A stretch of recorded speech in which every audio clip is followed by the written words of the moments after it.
Hi friends. ఈరోజు వీడియోలో మనం వేరియబుల్స్ని యూఎపాత్లో 4 వేస్లో ఎలా క్రియేట్ చేసుకోవచ్చో తెలుసుకుందాం. ఓకే, ఫస్ట్ వచ్చేసి లెఫ్ట్ సైడ్ బాటంలో ఇక్కడ వేరియబుల్స్ అని కనిపిస్తుంది కదా, దాన్ని సెలెక్ట్ చేసుకోండి. ఇక్కడ మనకి అప్పుడు వేరియబుల్స్ ప్యానల్ ఓపెన్ అవుతుంది. ఓకే, ఇక్కడ క్రియేట్ వేరియబుల్ ఉంది కదా, దాన్ని క్లిక్ చేస్తే ఇక్కడ వేరియబుల్ 1 వస్తుంది. అక్కడ మనం వేరియబుల్ క్రియేట్ చేసుకోవచ్చు. నేను కార్ అనే వేరియబుల్ క్రియేట్ చేస్తున్నా. ఓకే, జస్ట్ కార్ అని టైప్ చేసి ఎంటర్ చేయండి. సో మనకి కార్ అనే ఒక వేరియబుల్ క్రియేట్ అయిపోయింది. దీన్ని వేరియబుల్ టైప్ వచ్చి స్ట్రింగ్, స్కోప్ వచ్చేసి main sequence, default value BMW అని ఇస్తున్నా. ఓకే, సో ఇప్పుడు ఈ వాల్యూ అనేది మనకి కార్కి అసైన్ అయి ఉంటుంది ఈ వేరియబుల్కి. ఓకే, సో ఇప్పుడు డిస్ప్లే చేసి చూద్దాము. Message box drag and drop చేయండి.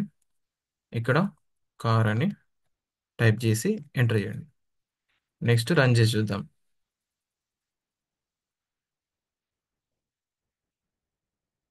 యా, బిఎండబ్ల్యూ అని వచ్చింది మనకి. ఓకే, ఇప్పుడు మనం ఇంకొక వే చూద్దాం. యాక్టివిటీస్ పైనకి వెళ్ళి అసలు యాక్టివిటీ డ్రాగ్ అండ్ డ్రాప్ చేసుకుంటున్నా. సో ఇక్కడ ఏంటంటే యాక్టివిటీ పైన రైట్ క్లిక్ చేయండి. రైట్ క్లిక్ చేశాక మనకి ఇక్కడ క్రియేట్ వేరియబుల్ అనే ఒక ఆప్షన్ కనిపిస్తుంది. దాన్ని సెలెక్ట్ చేసుకుంటే సేమ్ మళ్ళీ వేరియబుల్స్ ప్యానల్ ఓపెన్ అవుతుంది. ఇక్కడ మళ్ళీ సేమ్ మనం వేరియబుల్ క్రియేట్ చేసుకుంటాం. సపోజ్ కార్ కలర్ అనేది ఇప్పుడు క్రియేట్ చేస్తున్నా. ఓకే, కార్ కలర్ ఈ వేరియబుల్ని అసలు యాక్టివిటీలో పాస్ చేస్తున్నా. Car colour. ఓకే, ఇక్కడ value red colour, red colour అని ఎంటర్ చేసుకున్నాం. ఓకే, సో ఇప్పుడు ఇది మనం డిస్ప్లే చూద్దాం. Car colour.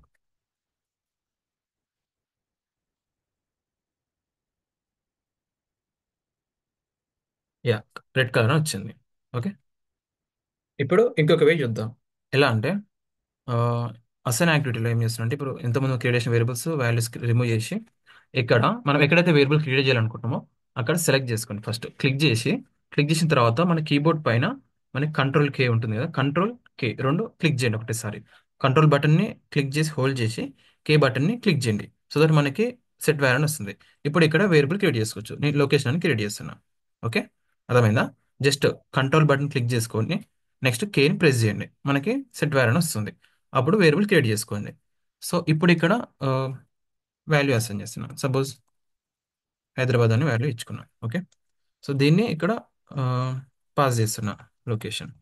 Okay, so and ఇంకోటి ఏంటంటే మనం ఏవైతే వేరియబుల్స్ క్రియేట్ చేసినామో అది చూడాలనుకున్నాం, లేదంటే మనం ఎక్కడన్నా ఇవ్వాలనుకున్నప్పుడు జస్ట్ ఏంటంటే కంట్రోల్ స్పేస్ అనేది క్లిక్ చేస్తే మనకి మనం క్రియేట్ చేసిన వేరియబుల్స్ అనేవి అనిపిస్తాయి. ఓకేనా? మళ్ళీ ఒకసారి చెప్తున్నా. ఎక్కడైతే మనము వేరియబుల్స్ ఇవ్వాలనుకుంటామో అప్పుడు అక్కడ సెలెక్ట్ చేసుకొని కంట్రోల్ స్పేస్ క్లిక్ చేస్తే మనకి మనం క్రియేట్ చేసిన వేరియబుల్స్ కనిపిస్తాయి. సో అవి మనం ఇక్కడ సెలెక్ట్ చేసుకోండి, అవి వచ్చేస్తుంది. ఓకే, లొకేషన్ వచ్చింది. ఇప్పుడు రన్ చేసి చూద్దాం. యా, హైదరాబాద్ అని వచ్చింది మనకి ఇప్పుడు. నెక్స్ట్ ఇంకొక వే ఏంటి అంటే ఆ, ఇప్పుడు లొకేషన్ ఇక్కడ అసైన్ యాక్టివిటీ లొకేషన్ రిమూవ్ చేస్తున్నా. వాల్యూ గిట్ రిమూవ్ చేస్తున్నా. ఏంటంటే జస్ట్ మనం ఈ యాక్టివిటీని సెలెక్ట్ చేసుకొని దాని యొక్క ప్రాపర్టీస్ ఓపెన్ చేసి ఇక్కడ ఇక్కడ మనము ఎక్కడైతే వేరియబుల్ క్రియేట్ అనుకుంటున్నామో అక్కడ సేమ్ మళ్ళీ క్లిక్ చేసుకొని కంట్రోల్ కే క్లిక్ చేస్తే మనకి మళ్ళీ సేమ్ సెట్ వేర్ అని వస్తుంది. ఇక్కడ మనం వేరియబుల్ క్రియేట్ చేసుకోవచ్చు. సపోజ్ లొకేషన్ 2 అని క్రియేట్ చేస్తున్నా ఒకటి. ఓకే, ఇక్కడ మనకు ఆటోమేటిక్గా లొకేషన్ 2 అనే వేరియబుల్ వచ్చేసింది. ఇక్కడ క్రియేట్ చేయగానే ఇక్కడ వచ్చేసింది. ఓకే, దీనికి మళ్ళీ వాల్యూ అసైన్ చేసుకోవచ్చు సేమ్. సపోజ్ గోవా అని క్రియేట్ చేసిన ఒకటి. ఓకే, సో ఇప్పుడు ఇది రన్ చేసి చూద్దాం. ఇక్కడ కంట్రోల్ స్పేస్ చూసారా, మన కంట్రోల్ స్పేస్ క్లిక్ చేయగానే మనకి వేరియబుల్స్ వచ్చినాయి. సపోజ్ ఇప్పుడు మన ఇక్కడ లొకేషన్ ఉంది కాబట్టి ఆ నేమ్కి మ్యాచ్ అయ్యే వేరియబుల్స్ కనిపిస్తున్నాయి. ఇక్కడ సపోజ్ ఏం లేదనుకో మనకు అన్ని వేరియబుల్స్ కనిపిస్తాయి. ఓకే, లొకేషన్ 2 సెలెక్ట్ చేసుకుంటున్నాం. ఇప్పుడు రన్ చేద్దాం.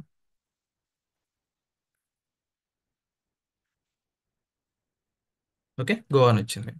ఇంతే. సో ఈ వీడియో నచ్చితే మీకు వీడియోకి లైక్ చేయండి. Thank you.